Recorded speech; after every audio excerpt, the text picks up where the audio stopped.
Staša Lozar, POP TV. Mene zanima, ali jemljete to kot neko osebno zaušnico, naveličanost državljanov in kako komentirate zmago gospoda Goloba?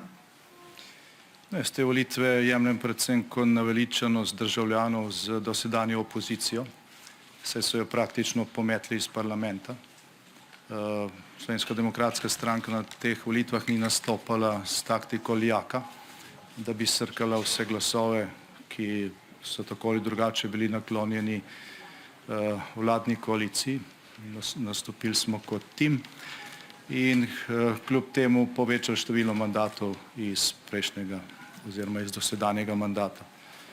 Tako da to oceno je sicer možno izrekati, ampak gre v stil, gre v smer tega, kar se je itak doslej komentiralo.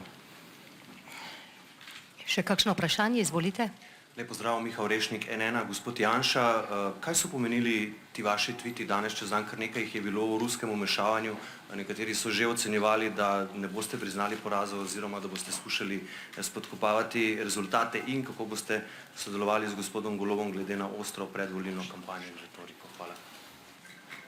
No, gledajte, jaz nisem slišal nobenega, ki bi izražal to zaskrbljenost. Ne vem, kdo so ti nekateri.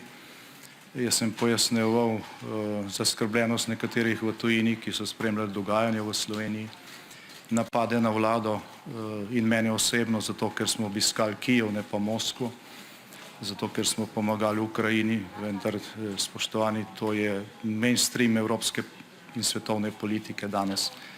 In mislim, da se morajo zamisliti tisti, ki so temu nasprotovali, ne pa mi. V Evropi vlada zaskrbljenost zaradi nekaterih proruskih orientacij v delu politik v državah članicah in mi smo pač to pojasnjevali. In kar se tiče Slovenije, delno ta zaskrbljenost upravičena. V Sloveniji ponosno hodijo po državi in tudi komentirajo te volitve ljudje, ki imajo na prsih krvave Putinove medalje in jih kljub pozivom ne vračajo, pa ne govorim o drugih stvarih. Eno vprašanje, Boštjan Veselič, TV Slovenija. Zdaj me, gospod Janša, pravzaprav, kako osebno doživljate to in kaj to pomeni za stranko, ta razlika teh 11. Spet je prišel nov obraz, nova stranka, ki je vas premagala za 11 poslanskih sedežev. Slovenska demokratska stranka je po teh volitvah močnejša v slovenskem parlamentu in slovenskem državnem zboru. Kot že rečeno, dosegli smo dobre rezultate tudi tam, kjer jih doslej še nikoli nismo. In kot bistveno močnejša stranka gremo v nov mandat. Kdo bo sestal vlado, kako je bo sestal, kako bo vladal, gledajte, doživeli smo že marsikaj. Mi smo že izgubili volitve, pa so nas potem prosili, da smo sestavili vlado. Zmagali smo volitve, pa nismo mogli sestaviti vlado. Sestavili so jo drugi, pa so potem vrgli puško v koruzo, pa smo mi morali ponovno reševati Slovenijo, ko je prišla epidemija. Eno je voditi kampanjo, eno je zmagati na volitvah, ne da bi imel en sam občinski odbor, enega samega svetnika v katerikoli občini, enega samega poslanca.